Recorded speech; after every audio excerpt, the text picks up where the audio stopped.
Selamat datang kembali di channel Hariware. Sangat banyak pembahasan kita mengenai teori konspirasi dan misteri di bumi ini. Apa yang akan Anda saksikan berikut ini hanyalah sebuah informasi. Kami sudah merangkum dari berbagai sumber, dan tidak ada unsur paksaan untuk percaya atau tidak. Silakan duduk manis dan besarkan volume video Anda. Selamat menonton. Soal tabut perjanjian atau tabut sakinah dalam Islam, juga dikenal sebagai tabut Yehova dan tabut kesaksian dalam Kristen. Benda yang dalam bahasa Inggris disebut sebagai Covenant of Ark ini hanyalah salah satu benda berharga dalam keyakinan Yahudi, dan diyakini mereka tertanam di bawah kompleks Masjidil Aqsa. Selain itu masih ada lever atau baskom, menorah atau kandil emas dijadikan lambang Mossad, mesbah pembakaran ukupan atau the Golden Altar of Incense, meja roti sajian, table snowbread, mesbah pembakaran brazen altar, dan lainnya. Sejarah mencatat, jika benda-benda itu hilang tatkala Kaisar Titus dari Roma menyerbu dan membakar Yerusalem pada tahun 70 Masehi. Apakah tabut perjanjian itu? Tabut itu sendiri merupakan sebuah perkakas yang terbuat dari kayu yang sangat biasa. Sudah dikenal di Timur Tengah purba jauh sebelum zaman Musa alaihissalam. Tabut lazim dipergunakan sebagai tempat penyimpanan dokumen yang mengandung ketentuan-ketentuan perjanjian, lalu yang kemudian dikenal dunia sebagai tabut perjanjian atau Covenant of Ark, atau orang Yahudi menyebutnya sebagai Aron Haberit. Memang unik dan spesial. Tabut bangsa Yahudi itu dilapisi dengan emas sebagai wadah suci yang mudah dibawa. Dalam kitab Kristiani disebutkan bahwa itu adalah yang paling kuno dan paling sakral dari simbol keagamaan bangsa Israel. Kursi belas kasihan yang membentuk penutupnya dianggap sebagai tempat kediaman duniawi Yehova. Sesudah penuntasan kemah suci, tabut itu ditempatkan di dalam tempat maha kudus, tempat yang paling kudus di dalam bangunan itu.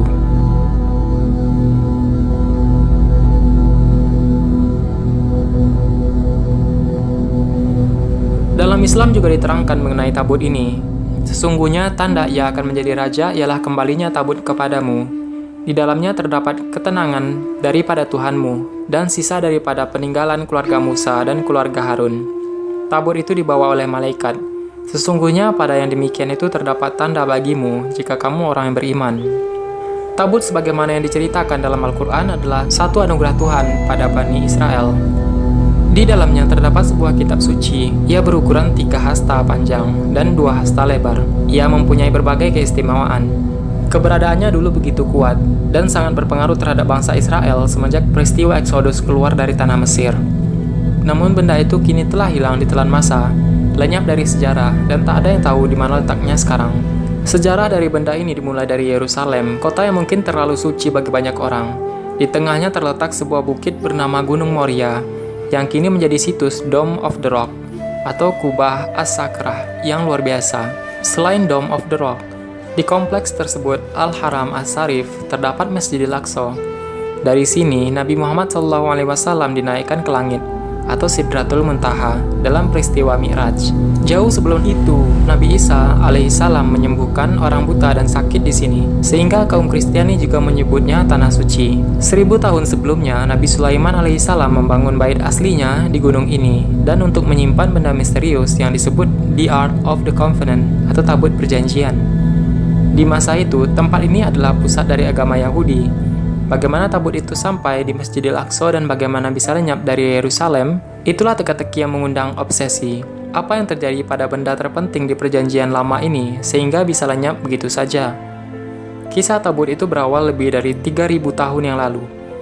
Ketika seseorang memimpin 2 juta orang ke Gunung Sinai, siapakah dia? Dia adalah Moses atau Musa alaihissalam yang memimpin kaumnya keluar dari perbudakan Mesir. 3 bulan mengembara setelah mukjizat terbelahnya Laut Merah, ia membawa orang Israel ke Gunung Sinai.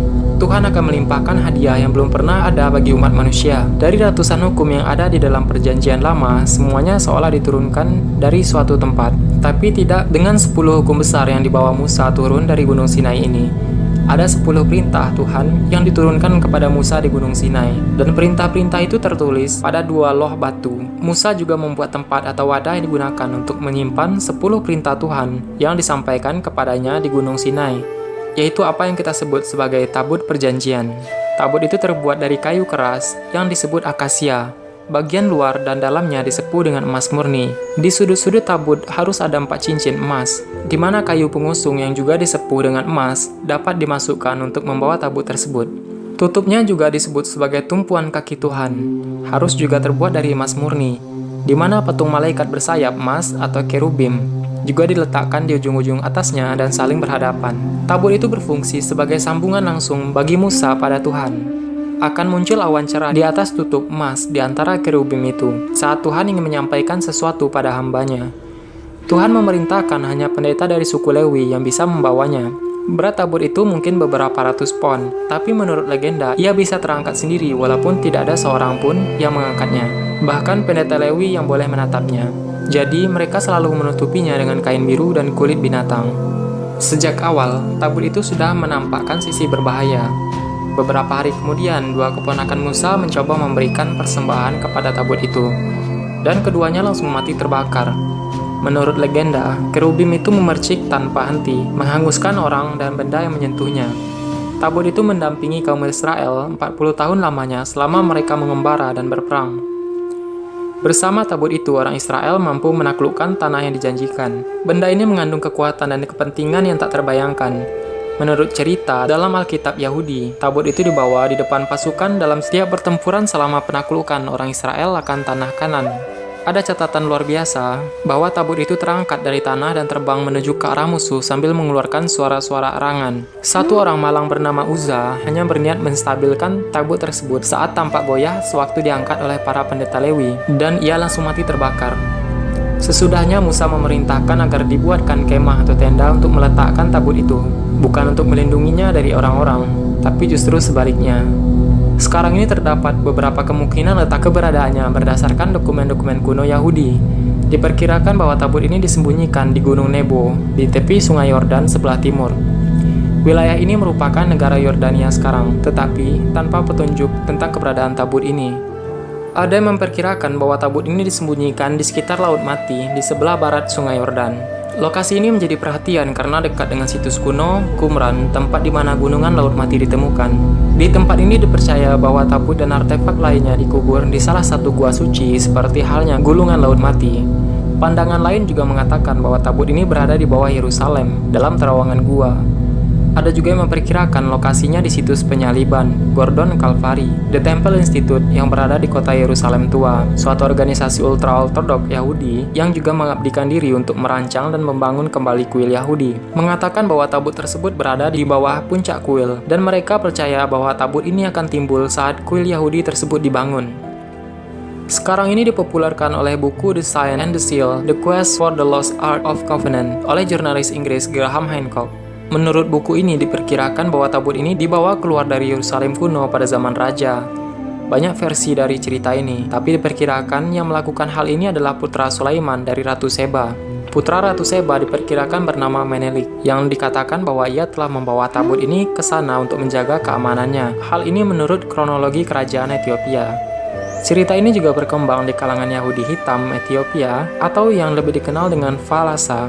Yahudi hitam ini yang mempraktekkan Yudaisme menjadi perhatian dunia tatkala pemerintah Israel menerbangkan mereka untuk pembebasan dari penganiayaan politis di tahun 1976. Dalam berbagai keterangan barat, disebutkan jika tabut tersebut digunakan untuk menyimpan 2 loh batu yang berisi 10 firman Tuhan yang diberikan kepada Musa. Namun, yang harus diperhatikan jika ini bukanlah loh batu yang merupakan tulisan Tuhan yang asli.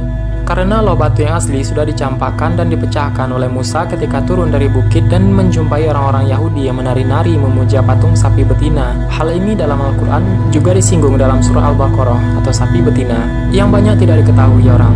Tabut perjanjian tersebut merupakan bentuk asli dari bait Tuhannya Yahudi. Tabut tersebut selalu dibawa-bawa mereka ketika menuju Mesir, melarikan diri dari kejaran Fir'aun, dan bahkan dalam peperangan. Tabut perjanjian merupakan bait yang selalu berada di dalam kemah suci bangsa Yahudi di dalam pengembaraannya. Kala itu bangsa Yahudi tidak menjadikan Yerusalem sebagai kota sucinya, melainkan bangsa Filistin, merupakan bangsa asli dari tanah Yerusalem atau Palestina. Jadi, klaim Yahudi jika Yerusalem atau tanah Palestina merupakan tanah suci mereka, maka itu adalah klaim palsu. Templar memang melakukan penggalian di bawah kompleks Masjidil Aqsa untuk menemukan harta karun tersebut. Knight dan Lomas, dua peneliti Inggris tentang Templar, menemukan sisa-sisa penggalian beserta alat-alat ekskavasi Templar di bawah kompleks Masjidil Aqsa. Mereka berdua yakin yakin jika sejak jatuhnya Yerusalem ke tangan pasukan salib tahun 1099, Ordo Sion dan kemudian Templar telah melakukan penelitian dan penggalian di lokasi tersebut. Hasil penelitian mereka berdua ditulis dalam buku The Hiram Key.